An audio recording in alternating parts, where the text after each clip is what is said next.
The following program may contain coarse language, violence, nudity, mature subject matter, or scenes which may not be suitable for all viewers. Viewer discretion is advised.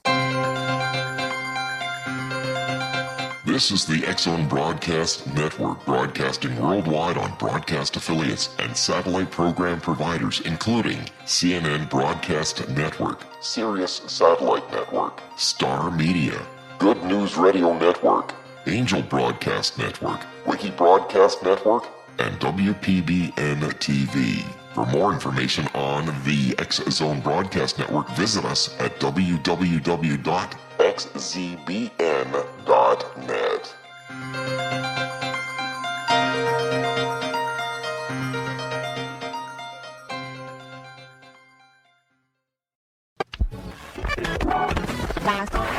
All Hit Radio.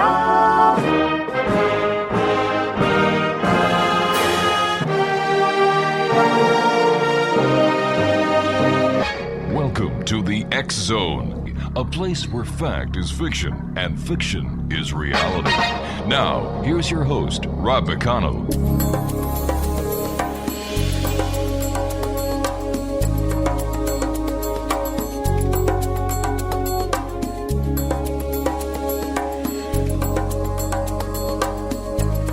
Welcome back to the X-Zone, everyone. My name is Rob McConnell, and we're coming to you from our broadcast center in Hamilton, Ontario, Canada.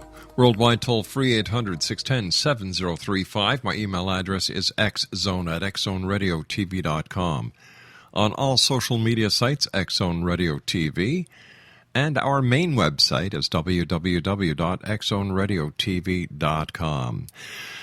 X-Zone Nation, we're going to be speaking to Theresa Yelek this hour. She is with the Sasquatch Investigations of the Rockies, also known as SIR. Last night we had the pleasure of speaking to her husband, Jeff, and we thought that we'd get the other side, the wife's side, of what it's like when it comes to researching Bigfoot. First of all, Theresa, thank you so much for coming on. We had a great pleasure talking to your husband yesterday. What was it that My pleasure. What was it that got you involved into the investigation of Bigfoot? Was it Jeff that brought you into it, or did you have an interest in Bigfoot prior to meeting Jeff?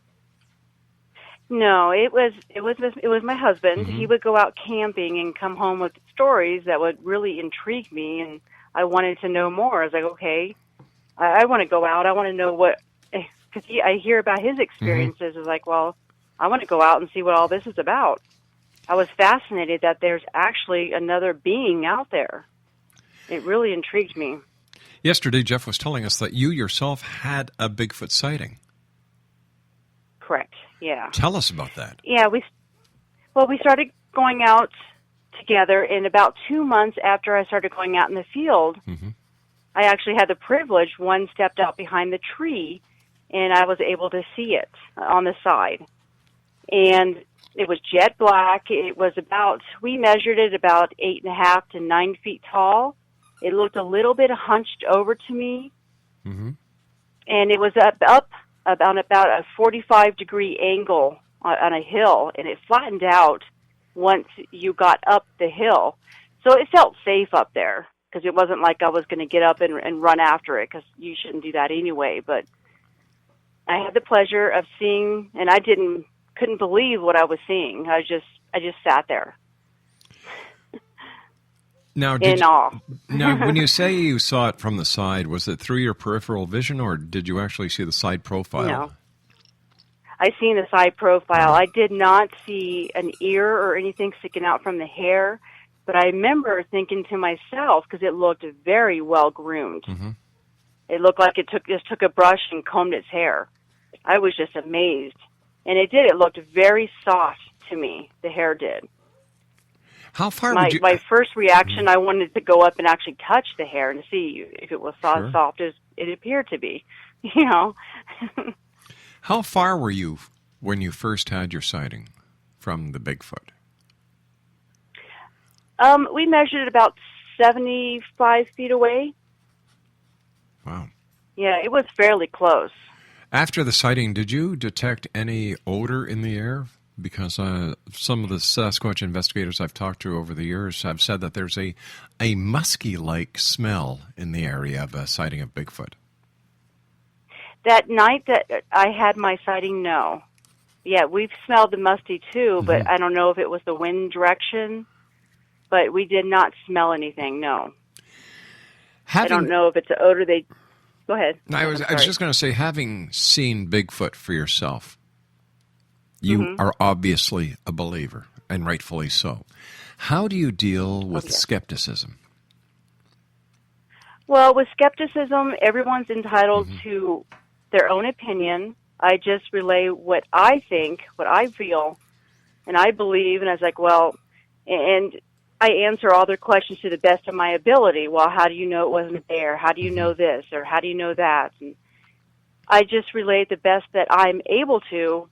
Like, okay, this is what I've seen, and this is what I believe, and this is why. Because we are very skeptical. We try to debunk our own things that we find out in the field for ourselves to make sure what we're seeing is what we're seeing, Sasquatch, not mistaken of anything else.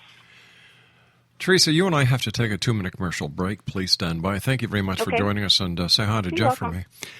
Exonation, Theresa Yelek is our special guest. We had the pleasure of speaking to her husband yesterday, Jeff, and they are with Sasquatch Investigations of the Rockies. It's also known by the acronym SIR. For more information, or if you'd like to tell them an experience that you've had, if you'd like to find out more about how you can become a Sasquatch researcher or investigator, visit www.sasquatchinvestigations.org. That's www.sasquatchinvestigations.org. And I will be back on the other side of this commercial break in 2 minutes with Theresa, talking more about Sasquatch this hour here in the X Zone from our broadcast center in Hamilton, Ontario, Canada. Don't go away.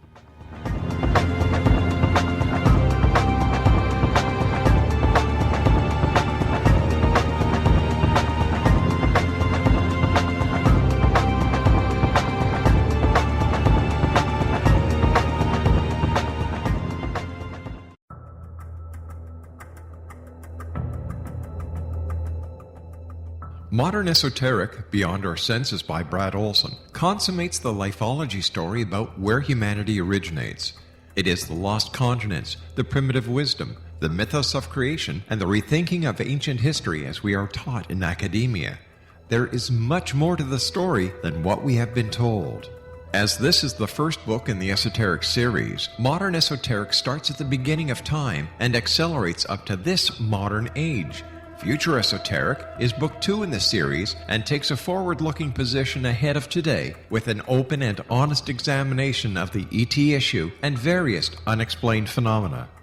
To discover the writings of author Brad Olson, visit www.bradolson.com. That's www.bradolson.com.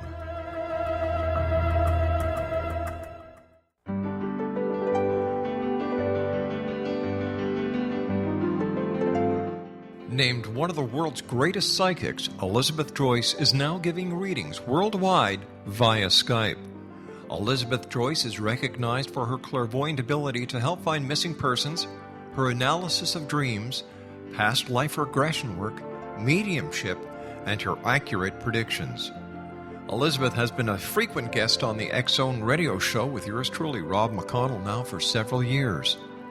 For an appointment with Elizabeth Joyce, call 201-934-8986 or Skype at elizabeth.joyce. And for more information, you can always visit Elizabeth Joyce online at www.new-visions.com.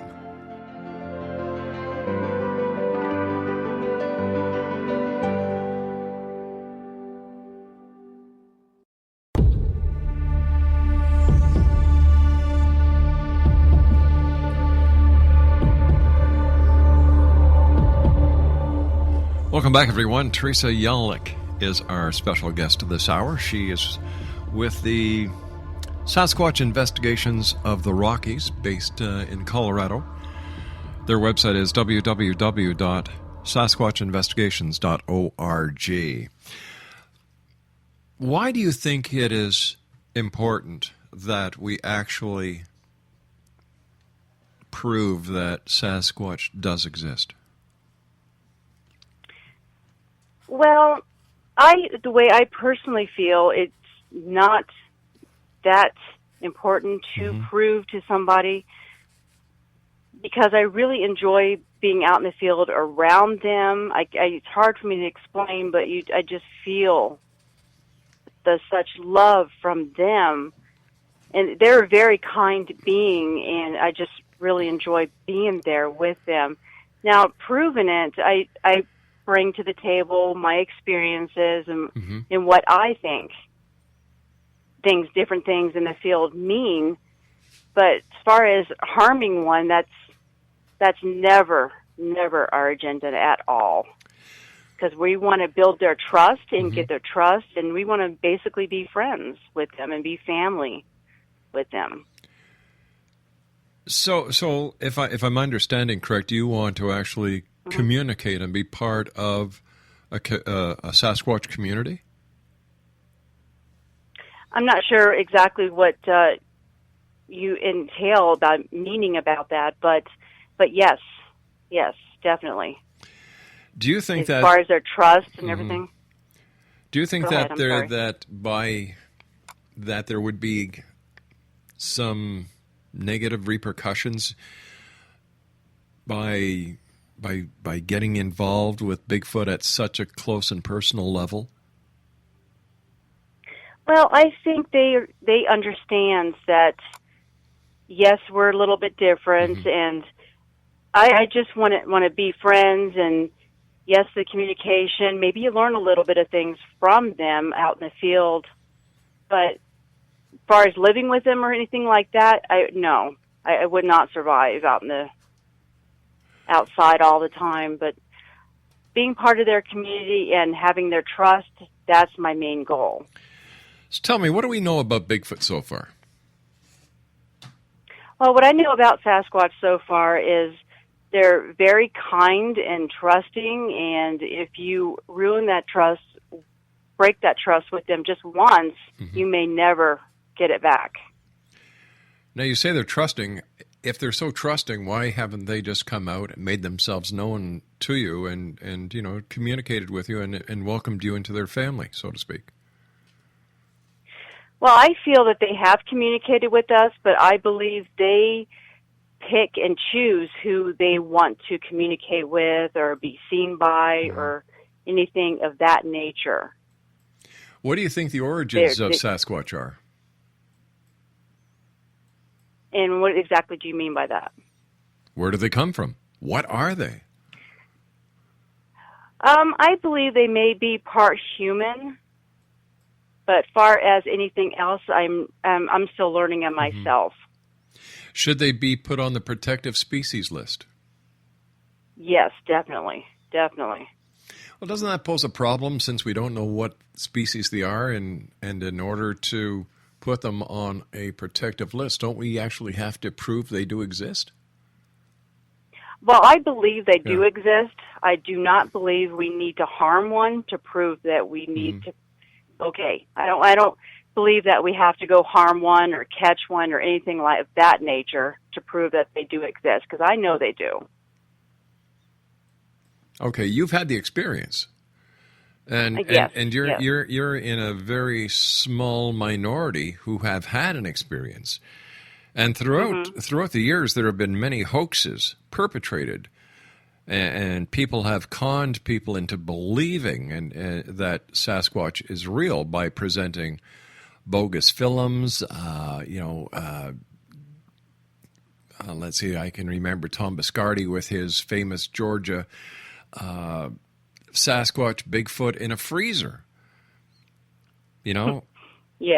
So so how do we go about saying to the mass public and the media, cryptozoologists, scientists, and zoologists that Bigfoot is real without that all important smoking gun. Now, I'm not talking about a cadaver. I'm not talking about going out killing or harming a Bigfoot. But getting that photo, getting that DNA evidence to prove to them that there should be legislation put in to effect that would